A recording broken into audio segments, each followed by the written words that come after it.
సభ్యులు కోటమిరెడ్డి శ్రీధర్ గారి సోదరుడు తెలుగుదేశం పార్టీ రాష్ట్ర నాయకులు కోటమిరెడ్డి గిరిరెడ్డి గారికి సాధారణంగా వేదిక మీద ఆహ్వానిస్తూ ఉన్నాం. మరి అదేవిధంగా ఈ డివిజన్ తెలుగుదేశం పార్టీ నాయకులు బూడిద పురుషోత్తమ యాదవ్ గారిని వేదిక మీద ఆహ్వానిస్తూ ఉన్నాం. మరి అదేవిధంగా చక్రధరి గారు, సురేష్ గారు కూడా వేదిక మీదకి ఆహ్వానిస్తూ ఉన్నాం. ముఖ్యంగా ఈరోజు సంక్రాంతి, భోగి, సంక్రాంతి, కనుమ సందర్భంగా కోటమిరెడ్డి శ్రీధర్ గారి ఆదేశాల మేరకు ముగ్గుల పోటీలని నిర్వహించడం, దానిలో 26వ డివిజను ప్రజలందరూ కూడా పాల్గొని 6వ వీధి స్థానికులందరూ కూడా పాల్గొని ఈ యొక్క ముగ్గుల పోటీల్లో పాల్గొన్నటువంటి విజేతలకి కోటమిరెడ్డి గిరిరెడ్డి గారు, మా అన్నగారు, వారి చేతుల మీదుగా మీకు చిరు బహుమతిని ఇవ్వాలని ఆలోచనతో ఈ కార్యక్రమాన్ని మొదలుపెట్టడం జరిగింది. అయితే ఈ కార్యక్రమం మొదలుపెట్టే ముందు 2 మాటలు.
ఈరోజు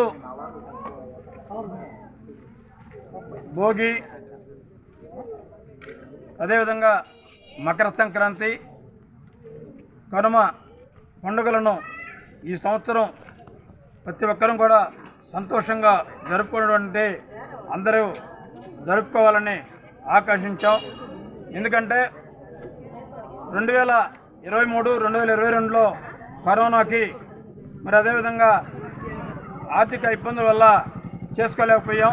ఈ సంవత్సరం ఘనంగా ప్రజలందరం కూడా జరుపుకున్నందుకు చాలా సంతోషంగా ఉంది. అదేవిధంగా ఈ యొక్క కార్యక్రమాన్ని ఏర్పాటు చేసినటువంటి కోటమిరెడ్డి శ్రీధర్ రెడ్డి గారు, కోటమిరెడ్డి గిరిరెడ్డి గారికి ప్రత్యేకంగా వారి ఆదేశాల మేరకు ఈ కార్యక్రమం చేయడం జరిగింది. అయితే ఈ కార్యక్రమం చేయాలని మాకు భోగి పండుగ రోజు ముందు మేకల రాధిక అడగడం, సరేనమ్మా మన మహిళల్ని ఖచ్చితంగా అందరినీ పిలిచి కలుపుకునే భాగ్యాన్ని ఏర్పాటు చేస్తే చాలా మంచిదని చెప్పని వాళ్ళందరితో మాట్లాడి, అదేవిధంగా సురేష్ గారితో కూడా మాట్లాడి ఈ కార్యక్రమాన్ని ఏర్పాటు చేయడం జరిగింది.